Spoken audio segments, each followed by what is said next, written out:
అందరికీ నమస్తే, జై తెలంగాణ. సో గత 4 రోజుల క్రితం మేమందరం కూడా ఆ ఖమ్మం జిల్లా అక్కడికి వెళ్ళేటువంటి సందర్భంలో అక్కడ వాళ్ళ పరిస్థితి చూసినాం. దాదాపు 2014లో వాళ్లకు భూదాన్ బోర్డు పట్టాలు ఇవ్వడం జరిగింది, దాదాపు 1800 మందికి. ఆ తర్వాత దాదాపు 8 సంవత్సరాల నుంచి కూడా వాళ్ళు అక్కడ నివసిస్తూ కరెంటు లేక, నీళ్లు లేక, రోడ్లు లేక అనేకమైనటువంటి ఇబ్బందులు పడుతున్నారు. అక్కడ ఉన్నటువంటి చిన్న చిన్న పిల్లలు కూడా, సార్ మాకు స్కూలుకు పోతుంటే లేట్ అవుతుంది, మాకు నైట్ పూట కరెంటు లేక మేము హోంవర్క్ చేయకపోతే మా టీచర్లు కొడుతున్నారని చెప్పేసి చిన్న చిన్న పిల్లలు వాళ్ళ ఆవేదనతో చెప్పడం జరిగింది. ఆ తర్వాత ఒక అమ్మాయి బీఈడీ చేసినటువంటి అమ్మాయి, ఆమె పరిస్థితి, వాళ్ళ కుటుంబాల పరిస్థితి చెప్తా ఉంటే అందరి కళ్ళల్లో నీళ్లు తిరిగినాయి.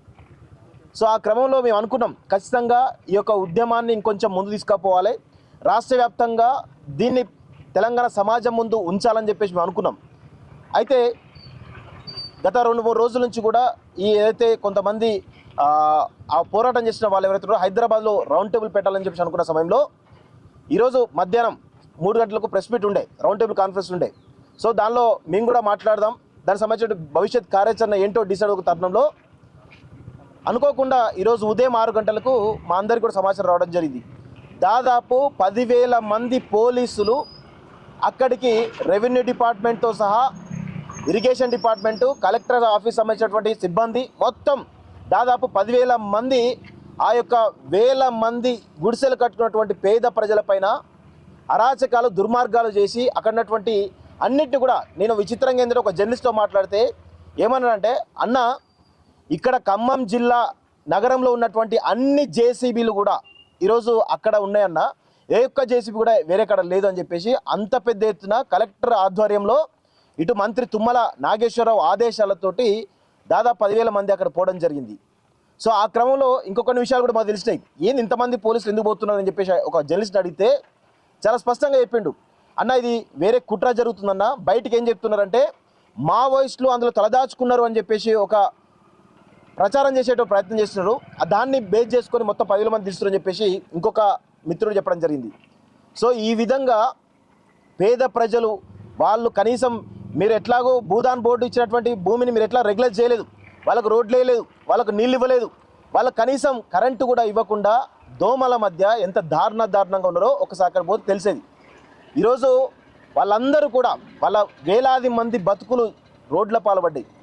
దానికి కారణం ఏమిటి? కేవలం తుమ్మల నాగేశ్వరరావు సంబంధించినటువంటి అనుచరుల కబ్జాలు మాత్రమే అనేది చాలా స్పష్టంగా అర్థమైంది. ఆ రోజు అక్కడ ఉన్నటువంటి బాధితులు కూడా చెప్పడం జరిగింది, వాళ్ళ పేర్లు 8 మంది పేర్లతో సహా చెప్పడం జరిగింది.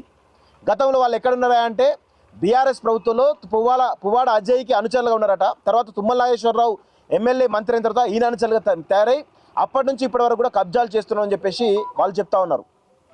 నిజంగా ఒకవేళ ప్రభుత్వ భూమి అయితే వాళ్ళు చాలా స్పష్టంగా చెప్తున్నారు, బాధితులు కూడా జాయింట్ సర్వే చేయించండి, మా దగ్గర అన్ని ఆర్డర్స్ ఉన్నాయి, హైకోర్టు దగ్గర నుంచి ప్రతి ఒక్క ఆర్డర్ మా దగ్గర ఉంది, మీరు జాయింట్ సర్వే చేయండి, మీ భూమి ఎంత ఉంటే అంత తీసుకోండి అని చెప్పేసి కూడా చాలా స్పష్టంగా మీడియా ముందు మాతో కూడా చెప్పడం జరిగింది.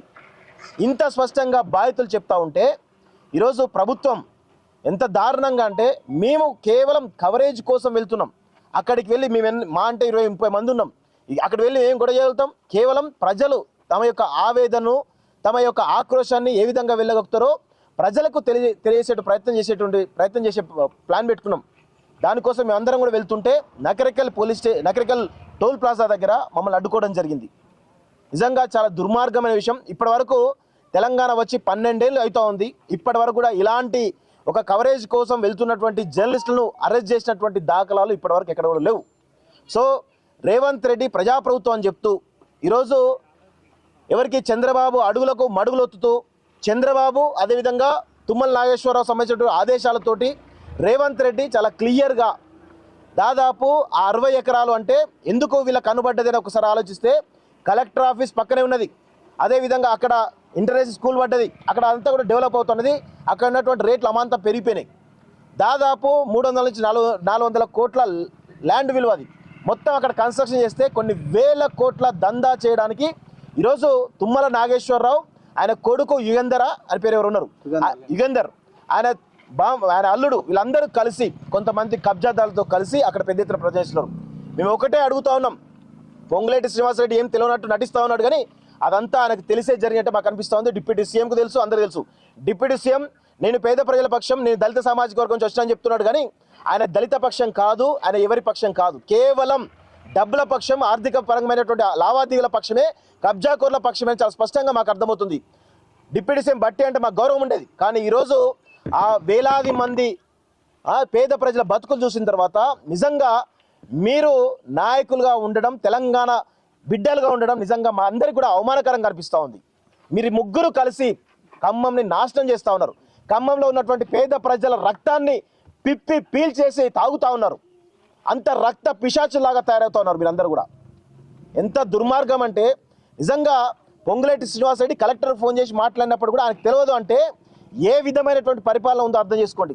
మేము ఇక్కడ నుంచి వెళ్తూ ఉంటే పోలీసులు మానిటర్ చేస్తున్నారంటే ఖచ్చితంగా పోలీస్ డిపార్ట్మెంటు, హోంమంత్రి ఎవరైనా అంటే రేవంత్ రెడ్డి, ఖచ్చితంగా రేవంత్ రెడ్డి ఆదేశాలతోటి తుమ్మల నాగేశ్వరరావు ఆధ్వర్యంలోనే మాలాంటి వాళ్ళ అరెస్ట్ జరిగింది.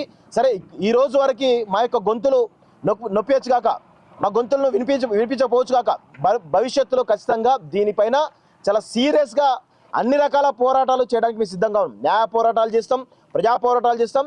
ఇక్కడ తెలంగాణ సమాజంలో ఉన్నటువంటి ప్రజాస్వామిక వాదులందరినీ కూడా ఏకం చేసి ఖచ్చితంగా ఐక్య పోరాటాలు చేసి వాళ్ళందరికీ కూడా వాళ్ళకందరికీ ఎవరైతే అక్కడ నివసిస్తున్నారో వాళ్ళకు మళ్ళీ అఫీషియల్గా వాళ్ళకు అక్కడ ఉండేటట్టుగా ఖచ్చితంగా మా పోరాటాలు అదేవిధంగా కొనసాగుతాయని చెప్పేసి ఎక్కడ కూడా పొంగులేటి శ్రీనివాసరెడ్డి కానీ, లేకపోతే ఇటు తుమ్మల నాగేశ్వరరావు కానీ, బట్టి కానీ, లేకపోతే ఈ ప్రభుత్వాలు కానీ, హోంశాఖ కానీ ఎవరు అడ్డొచ్చినా కానీ ఖచ్చితంగా మా పోరాటం ఆపేదలేదు. చివరి వరకు వాళ్ళకు పట్టాలు ఇచ్చి వాళ్ళ ఇల్లు కట్టుకునే వరకు కూడా మా యొక్క పోరాటం ఆపేదే లేదు అని చెప్పేసి కూడా చాలా స్పష్టంగా మేము చెప్తా ఉన్నాం. Thank you very much.